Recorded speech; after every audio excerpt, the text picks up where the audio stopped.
back to business. Third game, Mana versus Mini. The battle of the M and M. And I think that we are actually going to get the round of 16 bracket later on before the cast is over. Not quite sure about that, but that's something that we're going to find out. First of all, what we are finding out is who is going to advance to the consolation match. Starting at the bottom right of the map is our mouzMaNa player, the Polish player Grzegorz Komice, aka Mana. And starting to the top left, we have Miniraser. Fall apart a little bit on map number 2. Actually, I thought about maybe here. We talked about it during the break because both Wolf and I were really curious of what happened. I think we could see what just happened, man. But yeah, we were wondering if you actually tried to hotkey one of the overseers on, and then send it per hotkey into the base, and kind of messed the hotkeying up. That would make sense because he had 3 of them at the natural, but none in the main base. But yeah, he just basically confirmed that he was not really ready to deal with the DTs. You know, he started the series off talking about how there should be no. Look at those two. They start the series off by saying that we shouldn't be racist. We should just be friendly to each other. And now, by the time it's game 3, you could just see how things could spiral out of control.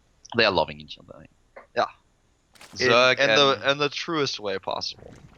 You know, it's actually funny. There was this time when Terran dominated everything, and this even lasted until the early year of 2012. And Zerg and Protoss, they were united. Yeah. We were both like, we hate Terran. Everyone hated Terran. And now suddenly we are in this scenario where Terran doesn't play a huge role in the meta tournaments anymore, and with this current patch. And Zerg and Protoss, it divided us. We were a union, but now we hate each other. Yeah. Now you just have to hate each other. Yeah. Our scapegoat is gone. We don't have a common enemy anymore. Well, I feel like Process can kind of gang up with Terrans a little bit right now in some ways, but they have their differences as well. You know, I think once everybody watches the new Christmas Carbot video, they'll realize that everything is not about balance and hating each other. It's just about being together and loving the game. Yeah. The new Carbot video was a little bit too cute for me. Yeah, I was expecting something a little bit more interesting, but I mean not interesting, but more like more funny, actiony. I thought we might see I love the BWC finals one where there was a lot of fighting, quote unquote, between the lyrics were actually really good, you know. Yeah. The rhymes that they made up, that was really well done. The probe escaping with 1 hit point, a little bit on the story here. You guys are just chatting away. Yeah. Who's gonna mess up their build first because of the chat? It reminds me a bit of the Heart of the Swarm Invitational that we had before the Blizzard Cup when ST and DRG were just trash talking the entire time. That was really funny. It was really fun to enjoy. Yeah, it was really cool. It was basically the story of the game. The two of them just making fun of each other. Triple base, of course, for Miniraser. No gas just yet, standard style here. But we are on Ohana, and Ohana has different rules. Immortal pushes are really strong here. This is also one of the few maps where Mana still plays his +2 Blink Stalker attack. I could say Mutas here again, especially because that seems to be Miniraser's style. Yeah. You know, I would love Mana to go for a 2-base timing here. This is a map where you can take a 3rd base. It's a really good map for Protoss. You have a lot of options. But Mana has shown us a 3rd base twice, on Daybreak and on Cloud Kingdom. And if he goes, 4 times if you consider his other series as well. That's true, exactly. So I feel he's going for a 3rd base again, but I would really like to see him go for a 2-base timing attack now. That pylon placement looks like that's where we're going to see the Robo. Yeah. You know, this style, if he actually plays the Blink Stalker +2 attack, if Miniraser does the same thing again, it would be amazing for him. But he doesn't do it at all. He plays the pylon at the bottom right of the map, and we have him for the first time with Stargate open. I don't think I've ever seen Mana go Stargate before. But with the position that we have it should be a hidden Phoenix. Exactly. 4 of them, go for the queens. And it's actually smart. I mean, the Blink Stalker attack that I mentioned would have served the same purpose, but this is also a bit of a counter to the Mutalisks that we had. So you can still make Mutalisks work if you have enough of them, But if you open up with a Stargate against your opponent, he will think twice about going for a Spire right away and going into this heavy meterless aggression again. You're right. It makes you feel a little bit uncomfortable because you could just make more phoenixes and then your mutas become less effective because the phoenixes will just fight them, take them down, and make them not able to harass. Whereas the phoenixes can still go and harass, so the mutas become less useful in that case. It's just a smart play. And Miniraser is going for this early lair tech again. We have him without speed heading straight into lair. Also going for the Roach Warren and the Evolution Chamber. So far, it's the same style that he has shown on each and every map. And this kind of means that, let's have a quick look. 3 queens. And with the Evolution Chamber timing, he could get those Warcrawlers out. But I think we are going to see a few dead queens if Mana is hitting this well. We may very well see that. We could see some dead drones. We could see both. First Overlord is gone. Please let me in. This chatting just continues, man. Yeah. You can tell that even though they're in the losers match and this best of 3, they're very lighthearted. Twilight Council now as well. Yeah, off of 2 base without without a ton of the gateway units, but Here go the Phoenixes, scouted immediately by the Overlord. They don't even stop. One Phoenix turns around and burns the Overlord's ass, but that's all that happens. The rest of them heading straight towards the top left. There's the Spire. There are all those 4 crawlers. The extra queen too. Yep. And here we go. Queen first. 4 Bye-bye. Phoenixes kill a queen. No more additional Phoenixes, by the way. He's going straight into Robo and +2. First one is dead, and now it's time to say goodbye to those drones. Overlord's going down again. This has been a big problem for Miniraser. I feel as though supply blocking just because he's been all his Overlords are being killed. Takes the gas drones here. That's all that he has to do, and he cancelled the Spire. Cancelled the Spire and went right into the infestation bit, exactly what Mana wanted. The only thing that I find a little bit weird is that Mana goes straight into the Twilight Council to get the +2 attack upgrade. I would have expected him to go into the Robo a little bit faster. Yeah. There's Robotic Support Bay. But still, he has now +2 attack already on his way, so with the upgrades, that really works well for him. Mana's gonna have some really cool timings with this. And he's gonna get a few more drones, maybe 2 more. Close. Oh, that queen gave up. That queen was a quitter. Yeah.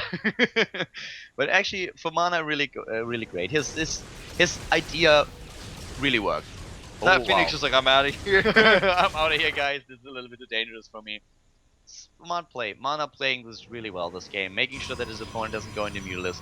He hates Mutalists, and therefore what he does here makes a lot of sense. The Infestor is now coming out, but this is something that Mana has also seen. Third base for him. He may have to cancel this. It's going to be close. He's going to lose a lot of links. And he cancels it last second. Those force fields, he's trying to save it, but he didn't have the units just yet. +1 Zealots. And the Zerglings once again with the armor upgrade. This is the only thing that helped Miniraser take down this third. Without this upgrade, he would have been not able to force a cancel here. But Mana still going into the third base now. Miniraser with a 4th. So this time, a much different game. Roach Infestor now for Miniraser. And this is a composition that Mana is much more comfortable dealing with. Yeah, it's much more comfortable.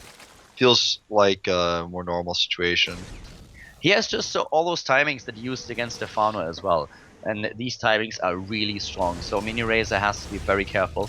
He has all of those upgrades already on the way. We have him with the Boro upgrade as well. But now Mana with the extra gas at the third base that he will soon have. We have him with the timings that he wants to. First Colossus is out, extended thermal lance, soon to be done. We have a +3 attack already on its way. And with this much damage output, he can try to hit a pre-Broodlord timing. And Miniraser, what is he gonna do? His style that he showed us so far is not gonna work in this game. He doesn't have a Spire, so he can't even make Corruptors. He's gonna be relying on only Roaches right now, and I feel like Mana's composition is gonna totally shut this down. And those Infestors, if they are spotted, that's gonna be the nail in the coffin. He's just gonna shut those down, kill them, and then from there, Miniraser won't have any answer for any of these units. Here come the Phoenixes. This is mostly the scout, whether the Spire is ready or not. And the Spire is just now being started. He kills a few more Harvesters, and he's just outside the range, kills another worker, And Spire might be a bit too late. Infestors are in the middle of the map. Let's have a quick look at Mana's number of observers. 0, not a single one. He uses all the robo time for the Colossi now. It looks like he's gonna hit that big attack at the third base. There's a cannon. The cannon is the most important part of the wall here because that's the only thing that gives him detection. He's gonna have 3 Colossi though in +2. I think he should be able to defend this easily. He needs an observer, and he gets it immediately. He sees the infested, and the first reaction is, oh my god, I need to get a viewer, I need to get an observer out as fast as possible. He needs to pull his sentries back if he can, save them. A Guardian Shield is up, and really nice micro. Yeah, he loses the sentry, but he handles this quite well. Yeah, it's really well. Those Colossi are just awesome for him. They're exactly what he needs here. The wall is damaged, but he is still fine. Miniraser with 180 supply. Spire is now completed. He needs Corruptors, and he knows it.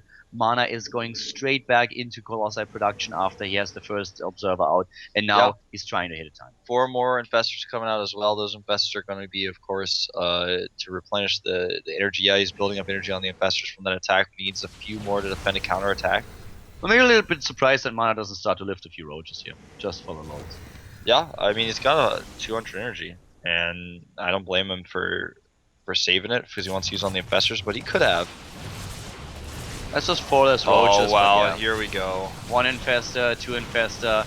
They were a bit unlucky spawning at the 4th base to the right, and this 4th can't be defended. No, yeah, he's gonna have to let go. This happens if you don't do a ton of damage to your opponent's army at that 3rd base attack, then you lose your 4th most of the time. And Mana is now an amazing army, and he is also a very, very good bank. So for Miniraser, this is a very tough situation to face. He is nowhere near a hive tech. He needs to start that soon if he wants to get Brood Lords at some point. He actually does not have a lot against this. He has a Corruptor count of 8, but if Mana uses those Stalkers that he has well, and he already has 25 of them, he has 31 now. If those Corruptors die before they take out the Colossi, Miniraser is gonna have to face the GG. Yeah, good fungal on the Phoenixes, Great but force fields here. the forces are really good. He also blocks units out from coming around from the natural snows. He only has one side to defend, but the Corruptors are already doing the damage they need to do, and he's pushed back here. I'm a bit surprised how Mana engaged this battle. Yeah. Those Stalkers didn't do anything.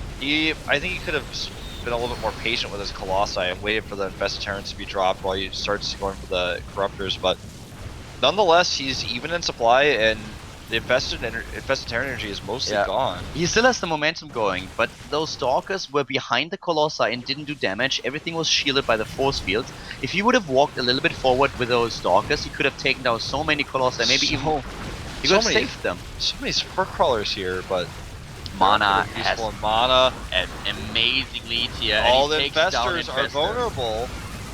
Doesn't have detection with his army though. There's too many Spore Crawlers. He probably lost his observer that he had from earlier. There's another Colossus now. Yeah, but it's not gonna do enough. Nah, he needs to leave the Stalkers and walk only the Colossus back, I feel. But he's got to be careful of the fungal on the high ground. The fungal is good, but there are just not enough units on the ground for Miniraser. Mana could have fought here, but he still has a huge lead. I mean, he's on even supply with his opponent. He has a good bank. Resources lost are fairly even. We have a 4th base up again for Miniraser, which is going to die. He's just going to target that base down. And this is going to be, again, forcing a 3 base versus 3 base scenario. Blinks away. Those infestors actually and those eggs I think could have been targeted, but Mana wants to make sure he can stop the counterattack. He blinks. He's going to take out 2 Corruptors. Nice. Sees a chance, blinks in, knows that there's not enough for Miniraser to really fungal him and attack him. There are still a lot of infestors. We have 10 in total, but yeah, Mana is having a great army. The army supply is ahead on those infestors. He could actually blink forward with some of his Stalkers. He uses the Zealots to tank though. That Colossus at the back is doing so much extra damage. Where are the Corruptors? There they are. But this time the Stalkers are ready. This time they are at the front, and he focuses down everything right away. This was much better unit control by Mana than in the first fight, where he could have already taken it. He was still able to trade even, but now we have him in a much better position. He takes the supply lead, is trying to save the Colossus, and able to do it.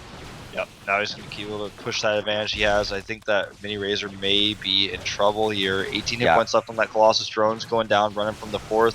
Oh, Mana is going to lose the Colossus against the Spokro if he doesn't. I actually thought that was going to happen too. You and I were on the same page. I was like, no way. Maybe now. Yes, no. Wow, one more shot. 8 hit points, but yes.